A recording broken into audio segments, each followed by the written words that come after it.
I just saw a video of one of the students that were taken away by EFCC, and he looks so traumatized.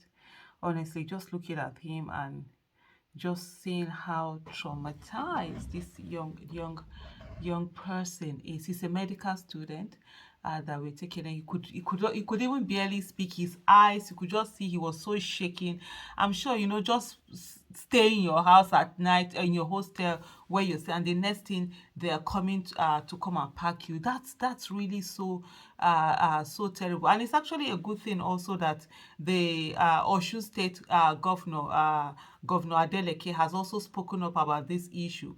And honestly, what EFCC has done is really crazy. This is something that can have a lifetime effect on these young people. Put them out there, put their names out there, and all of that. Just listen to this young man as he spoke. Name and department, please. Alimi Ajibola. Ade Alimi Ajibola. Alimi Ajibola. Department. Medicine. Medicine. Medicine. Medicine and surgery. Part 2. Okay. How was the experience for you inside? Did they beat you? No. Did they torture you? No. The psychological experience was damning. I'm so sorry about what you had to go through. How many students can you say were carried?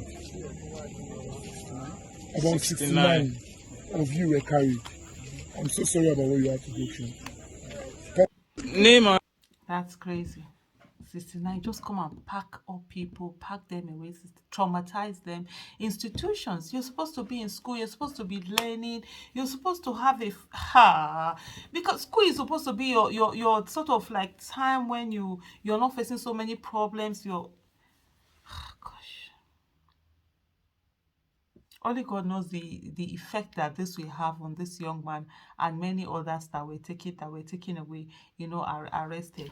And the next thing also, I want you to listen to something that Mr. Peter Obi had talked about some time ago about young people, that how can you, in a country where you see young people and then you arrest them and you take them just because they have computers. Meanwhile, other countries, they're actually giving young people computers to work with and do things. They know criminals are there. They know the criminals who are stealing billions of naira. The current Senate president was invited by the EFCC. He never showed up, said he had all sorts of medical issue, and as soon as they removed the other EFCC chairman, arrested that one, he was sworn in as the Senate president, all the medical issues went away.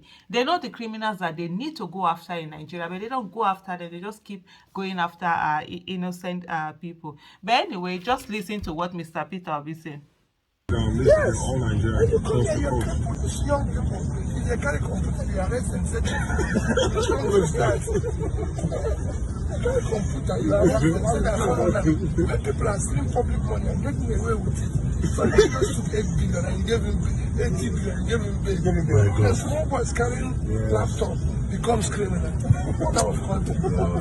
It must change. I totally agree with Mr. Peter Obi. It must change. This country that we have, where the real criminals are the ones who are being feted, the ones who are allowed to get into public office, and meanwhile, other people are being victimized, they are being profiled, all sorts of things being done to them. It's really crazy, and that needs to stop. We must change this country.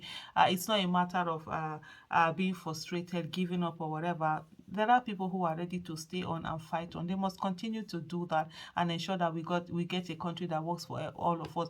At one time or the other, in every country that you have in the world, there were criminals who were in position of power. It took committed citizens refusing to give up and staying on the issue to be able to get the criminals away and put people with competence, character, and capacity into office. And that has led to the developments that they have in those their different countries. And so Nigeria's case will not be different.